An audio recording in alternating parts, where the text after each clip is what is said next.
السلام علیکم جناب، اس وقت ہم یونین کلب میں موجود ہیں اور ہمیں آج کا ڈنر جناب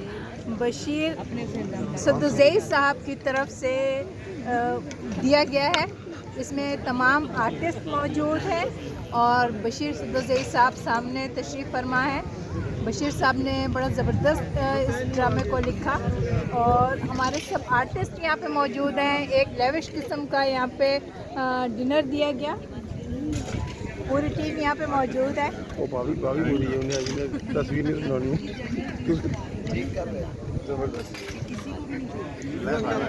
کیا کہیں گے جناب؟ نہیں ریکارڈ کر کیا کہیں گے؟ آپ کو مزہ آیا؟ آپ کیا کہیں گی؟ جی بہت مزیدار سا ہم نے ڈنر کیا بشیر صدوزئی صاحب کے ساتھ۔ ڈرامے کے بعد یہ بہترین سا ڈنر ہم نے بہت انجوائے کیا، مزہ آیا۔ صدوزئی صاحب اس لیے گڑبڑا گئے کہ آئس کریم کھائی زبان ٹھنڈی ہو گئی تھی ہماری، تو صدوزئی نہیں نکلا، ہو گیا تھا، سوری۔ جی سر جی بابا کہ ہم لوگوں نے بڑا خوبصورت کھیل کیا دختر کشمیر، جسے بشیر صدوزئی صاحب نے بڑی خوبصورت لفظوں سے، کیونکہ ہم لوگ ڈرامے کے لوگ ہیں اور ہمیں ایسی لائنیں اور ایسے لفظ نہیں ملتے، بے شک، تو ان کو جس طریقے سے آپ لوگوں نے یاد کر کے اور اس کی پریزنٹیشن کی، میں اس موقع پر بشیر صدوزئی صاحب، لیاقت صاحب، بٹی صاحب، عاطف صاحب اور جو مہمان ہیں ہمارے، ان سب کا میں شکریہ ادا کرنا چاہتا ہوں کہ ایک تو ڈرامہ ہم لوگوں نے کیا اور پھر اوپر سے جو انہوں نے ہمیں اپریشیٹ کیا ہے، میں تمام آرٹسٹوں کی طرف سے جو ہے میں بشیر بھائی کا، لیاقت بھائی کا، سب کا شکریہ ادا کرنا چاہتا ہوں۔ میں بشیر بھائی سے کہوں گا کہ بشیر بھائی آپ کچھ جو ہے نا ہمارے بٹی صاحب آپ کا ہے، سر آپ کے لفظ کوئی ادا نہیں کر سکتا، آپ کی جگہ کوئی لے نہیں سکتا۔ بول رہے ہیں سر آج آپ بولیں۔ ملان بھائی بھی کچھ کہنا چاہ رہے ہیں۔ جی میں یہ کہوں گا کہ یہ بے شک صحیح بات ہے کہ جتنا اچھا ڈرامہ لکھا تھا اس کے حساب سے ڈائلاگ بہت اچھے لکھے تھے۔ ڈائلاگ میں اتنی کاٹ تھی کہ ڈائلاگ خود کہتے ہیں کہ ہمیں کس طرح بولنا چاہیے، یہ میں نے محسوس کیا اور بہت بڑی بات تھی کہ ڈائلاگ کی خود بتا رہے ہیں کہ ہمیں اس طرح بولنا چاہیے اور بہت کاٹدار تھے، اور اس کا ثبوت یہ ہے کہ پورا ہال کلیئر کرتا، خاص طور سے ڈائلاگ جملوں میں جی بشیر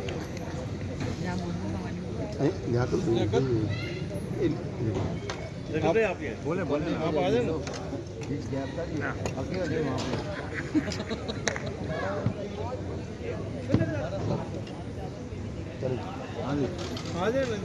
بولیں ہاں بولیں بیچ میں آپ سب جگہ آئیں گے، بیچ میں جا رہے ہیں آپ کیا جا رہے ہیں؟ چارجنگ کٹ لیتی ہے۔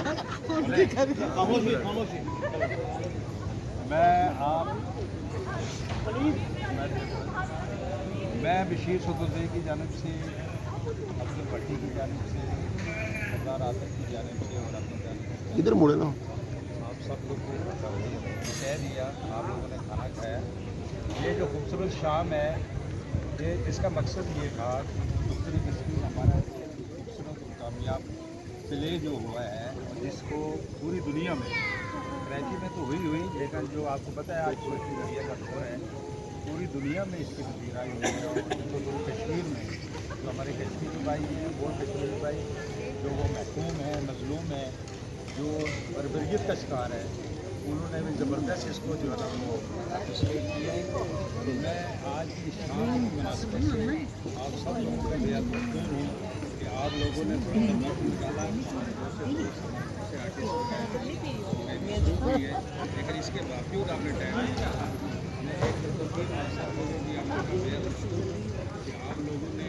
دختر کشمیر کے نام اس شام کو قرار دیا ہے، اور امید ہے کہ یہ ہمارا سلسلہ اور ہماری بھی شامل ہوتی رہے گی۔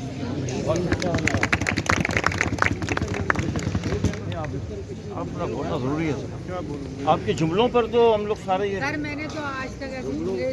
آرٹسٹ ہو کے کبھی بولے ہی نہیں، میں تو یاد کرنے میں مجھے کہا یار کیا جملے